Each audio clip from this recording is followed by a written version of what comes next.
नमस्कार, आप देख रहे हैं एनडीटीवी राजस्थान। मैं हूं आपके साथ मनीष शर्मा और चलिए बुलेटिन की शुरुआत करेंगे बड़ी खबर के साथ। तो बड़ी खबर आपके सामने रखने जा रहे हैं अलवर से। ये बड़ी खबर आपके सामने, तो सुबह की बड़ी खबर की शुरुआत अलवर से आ रही बड़ी खबर के साथ करेंगे। आपको बताते चलें कि करोड़ों की संपत्ति का पूरा मामला है, जहां पर सामने आया है आईटी का एक्शन। जेवरात और नकदी की गिनती लगातार जारी है। ये बड़ी खबर आपके सामने रख रहे हैं अलवर से।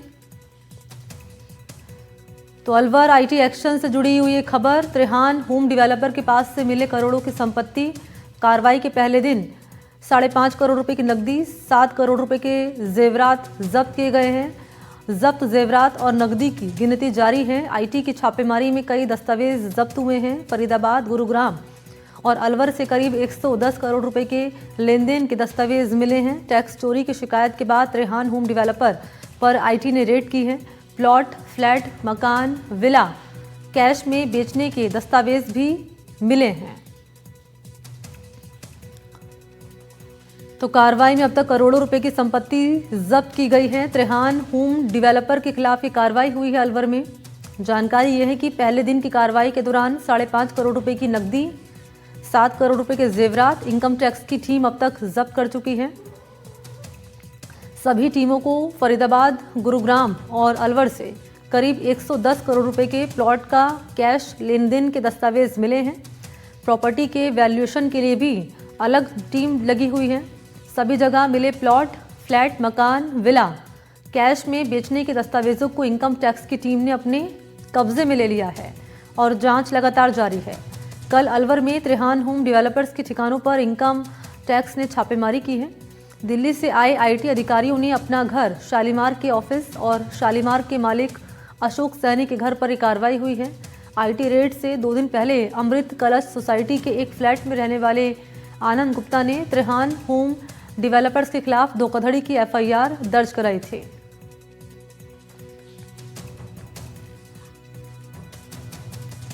तो अलवर में ये आईटी का एक्शन सामने आया। इनकम टैक्स टीम ने छापेमारी की है त्रेहान होम डेवलपर्स के खिलाफ। करोड़ों का लेन देन है, करोड़ों की संपत्ति है जो कि जब्त की गई है। पहले दिन की कार्रवाई में 5.5 करोड़ का कैश, ज्वेलरी है 7 करोड़ की। अब तक जो इनकम टैक्स की टीम जब्त कर चुकी है। तो करोड़ों की संपत्ति आईटी की टीम ने की है जब्त। त्रेहान होम डेवलपर्स के खिलाफ ये एक्शन सामने आया इनकम टैक्स विभाग का।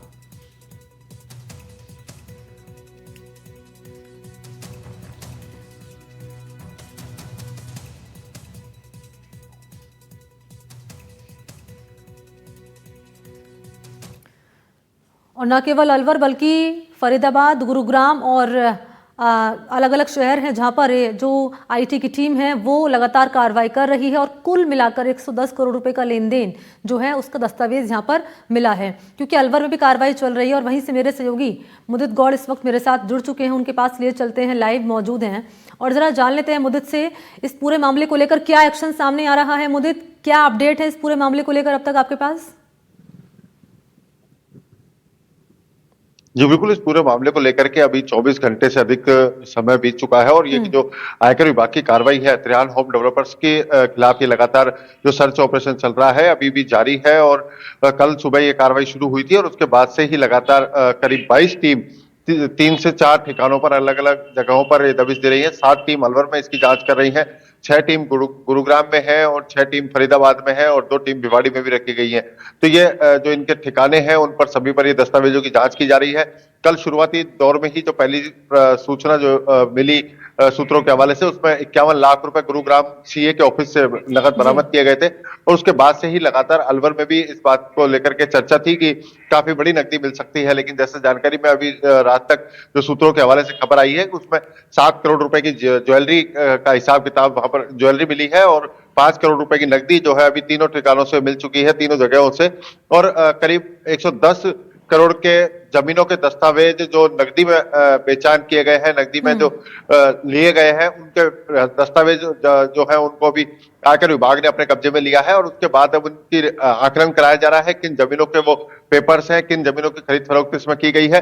और किस तरह से टैक्स की चोरी इसमें की गई है। तो इन सभी दस्तावेजों के आधार पर जो आयकर विभाग की टीमें हैं वो लगातार जांच कर रही हैं और अभी माना जा रहा है कि यह कार्रवाई अभी और लंबी चल सकती है, क्योंकि बड़ी नकदी यहां से बरामद की गई है और नकदी का अभी आकलन जो पूरा अभी खुलकर अधिकारियों की ओर से वर्जन नहीं आया है कि कितनी नकदी यहाँ बरामद हुई है। लेकिन जो सूत्रों के हवाले से खबरें आ रही हैं उसमें बताया जा रहा है कि 5 करोड़ रुपए की नकदी अब तक बरामद हो चुकी है और दस्तावेज जो है वो काफी बड़ी मात्रा में यहाँ पर दस्तावेज मिले हैं, जिनमें लेखा जोखा जो है करीब 100 करोड़ से ऊपर का लेखा जोखा उसमें नकदी का बताया जा रहा है कि नकदी में प्लॉटों को बेचने, क्योंकि ये जो त्रिहान होम सोसाइटी है इसके कई जगहों पर प्रोजेक्ट चल रहे हैं और लगातार इनका जमीन बेचने, फ्लैट बेचने और विला बेचने के जो इनके कारोबारी है उसके तहत ही ये पूरा टैक्स चोरी का मामले की लगातार शिकायतें मिल रही थी और उसके बाद ये आयकर विभाग की ओर से कार्रवाई की गई है। जी, ये मुदित अमृत कलश सोसाइटी के एक फ्लैट पर रहने वाले आनंद गुप्ता ने त्रिहान होम डेवलपर्स के खिलाफ ये धोखाधड़ी का मामला दर्ज कराया और ये कह रहे हैं कि 19 जनवरी को अपने पूरे परिवार के साथ ये बाजार गए, तभी उनके फ्लैट में आग लगी, 1.5 करोड़ का सामान जलकर राख हो गया। ये क्या है? ये जरा समझाएं जरा। जी बिल्कुल, ये जो पूरा मामला है ये अभी 2 दिन पूर्व ही अमृत कलश का जो इनका प्रोजेक्ट है उसमें इन्होंने आग लगी थी और उसके बाद जो अमृत कलश के जो वहां पर फ्लैट मालिक थे उन्होंने त्रिहान होम डेवलपर्स के खिलाफ एक धोखाधड़ी का मामला इस बात का दर्ज कराया था कि इन्होंने वहां एनओसी नहीं ली है और एनओसी के बिना ही वो फ्लैट पर पोजीशन दे दिए है। पोजीशन देने के साथ ही उनसे एक मोटी रकम वसूली गई है। तो ये मामला उससे जोड़ा जा रहा है, लेकिन आईटी की जो कार्रवाई है वो अभी पिछले काफी समय से इस बात को लेकर के जांच में जुटी हुई थी और इस जांच के आधार पर ही आईटी ने कार्रवाई की है। लेकिन वो जो मामला है वो अलग थाने में मामला दर्ज कराया गया है और ये आयकर विभाग की जो कार्रवाई है ये अलग कार्रवाई है। इसको लेकर के लगातार जो है आयकर विभाग के पास जो दस्तावेज थे उनके आधार पर यह कार्रवाई की गई है। जी ठीक है, नजर आप बनाए रखिएगा मुद्दत, आगे के अपडेट भी आपसे लेते रहेंगे। फिलहाल बहुत शुक्रिया आपका तमाम जानकारी इस खबर पर देने के लिए। और